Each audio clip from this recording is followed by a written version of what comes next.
Hello children, it's very important, isn't it, to keep in touch with our family and friends. Now, Snappy loves to use the laptop. The keyboard is a bit of a challenge. Sometimes he's on Zoom, or maybe he just FaceTimes with the crocodiles back home in the Limpopo River. But I think, Snappy, that for most of us, we don't keep in touch by letter anymore. It's a bit slow, isn't it? Oh, there's Duster. Of course, Duster loves to write letters, long letters, reams and reams. But let's think back to the times of the very first Christians. Now, letters were so important then. They would keep in touch, keep their faith strong and encourage one another.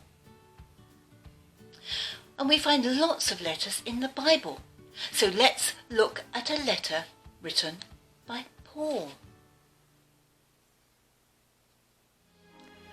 So who was Paul? Here we see Paul on the road to Damascus.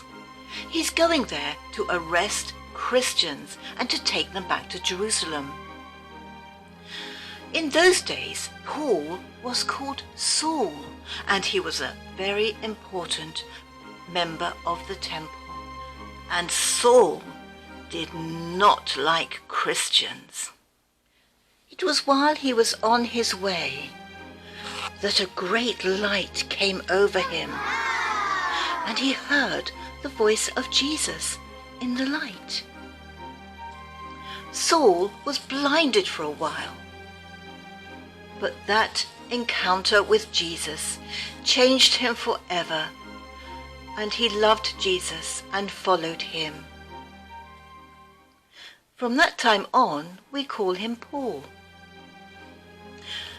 Now, Paul travelled to many, many places, all the time telling everyone about Jesus. There was an important town in Greece called Philippi. Paul had started a church there. It was a very Roman town. Caesar Augustus had called it a Roman colony, where citizens had the same rights as if they were in Rome. Later, Paul would call it a colony of heaven.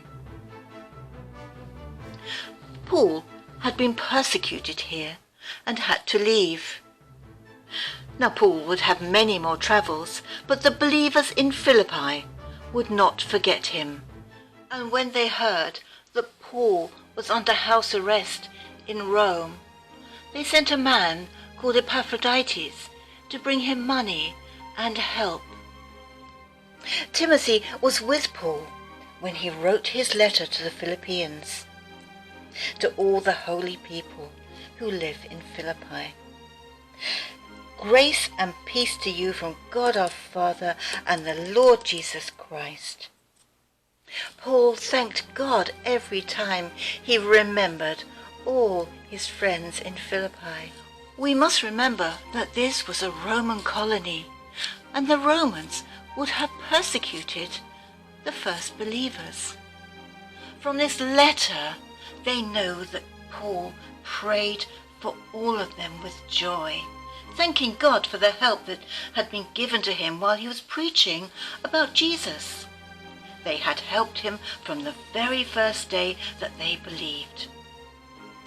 And Paul said, I am sure that the good work God began in you, he will continue until it's finished, until Jesus comes. For although Paul was under house arrest because of the gospel of Jesus, he kept the Philippians in his heart. And Paul writes to them, you share in God's grace with me while I am in prison, while I am defending the good news, and while I am proving the truth of the good news. For Paul loved them and looked forward to seeing them again. Now, Paul's letter ends with a prayer that your love will grow more and more, and that you'll have knowledge and understanding with your love, that you will see the difference between good and bad and choose good. So, Snappy, let's leave the Bible people and Paul with his letter to the Philippians. A letter of love and joy and great encouragement. I don't suppose Paul could know how many times that letter would be read. And even today, it brings us great encouragement and joy to read Paul's letter to the Philippians.